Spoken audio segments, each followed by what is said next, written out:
ज्योति भटनागर और आप देख रहे हैं राजस्थान मोर्चा न्यूज चैनल। देश विदेश की ताजा खबरें देखने के लिए हमारे यूट्यूब चैनल को अभी सब्सक्राइब कीजिए। हमारे राजस्थान मोर्चा न्यूज चैनल में पत्रकार बनकर आप पा सकते हैं 5 से 25 हजार रूपए महीना फिक्स सैलरी। तो फिर देर किस बात की, उठाएं अपना फोन और मिलाएं हमारा नंबर 9602515888। मी माननीय आकाश दादा यांना विनंती करतो की त्यांनी पत्रकार परिषदेला संबोधित करावं। सर्वात पहिले दिलगिरी व्यक्त करतो की लेट आलो, तब्येत खराब असल्यामुळे आज या उशीर झाला। आपल्या सगळ्यांना माहिती आहे की आपल्या देशाच्या आदरणीय अर्थमंत्री निर्मला सीतारामन यांनी 2025 चा नुकताच अर्थसंकल्प सादर केला। त्यामध्ये विशेषतः कर असेल, शहरी विकास, खाणकाम, वित्तीय क्षेत्र, वीज आणि नियामक सुधारणा या 6 क्षेत्रांमध्ये त्यांनी विशेष सुधारणा करण्याचा संकल्प केलेला आहे।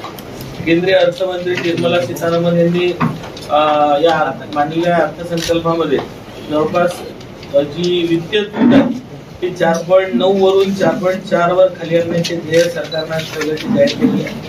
ते करत असताना आपल्या अर्थमंत्री यांनी शेतकरी, महिला, अनुसूचित जाती, जमाती, उद्योजक, मध्यमवर्गीय यांना दिलेल्या सवलतीमुळे कुठेही कात्री न लावता उलट यामध्ये वाढ केल्याची आपल्याला दिसून येते।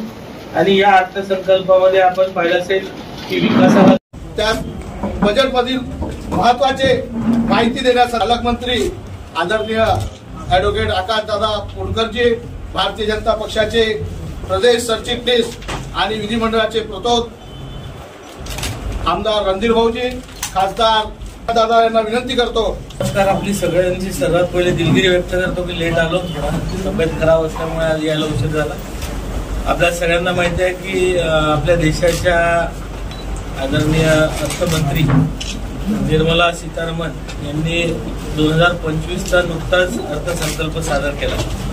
त्यामध्ये विशेषतः कर असेल, शहरी विकास, खाणकाम, वित्तीय क्षेत्र, वीज आणि नियामक सुधारणा या 6 क्षेत्रांमध्ये त्यांनी विशेष सुधारणा करण्याचा संकल्प केलेला आहे। केंद्रीय अर्थमंत्री निर्मला सीतारामन यांनी या मांडलेल्या अर्थसंकल्पामध्ये जवळपास जी वित्तीय तूट आहे ती 4.9 वरून 4.4 वर खाली आणण्याचे ध्येय सरकारने ठेवल्याची जाहीर केलेली आहे। हे करत असताना आपल्या अर्थमंत्री यांनी शेतकरी, महिला, अनुसूचित जाती, जमाती, उद्योजक, मध्यमवर्गीय यांना दिलेल्या सवलतीमुळे कुठेही कात्री न लावता उलट यामध्ये वाढ केल्याचे आपल्याला दिसून येते।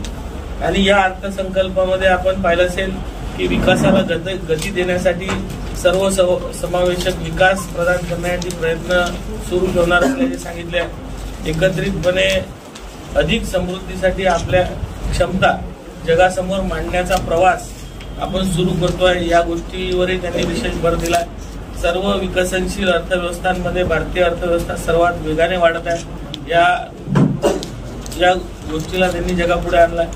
पुढील 5 वर्ष विकासाला चालना देण्यासाठी त्यांनी आपल्याला हेही सांगितलं की आपल्याला आता यापुढे अद्वितीय संधी आपल्याला आहेत, त्या दृष्टीने आपल्या देशाचं कामकाज सुरू ठेवणार आहेत।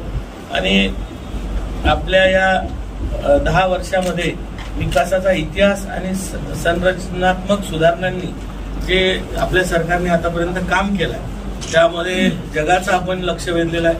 विकसित भारत, शून्य गरिबी, 100% दर्जेदार शिक्षण, व्यापक आरोग्य सेवा या सगळ्या गोष्टींचा याच्यामध्ये समावेश आहे। उच्च दर्जाची आणि परवडणारी आरोग्य सेवा ही सध्या विशेषतेने आपल्या सर्व जगाचं आपल्या देशात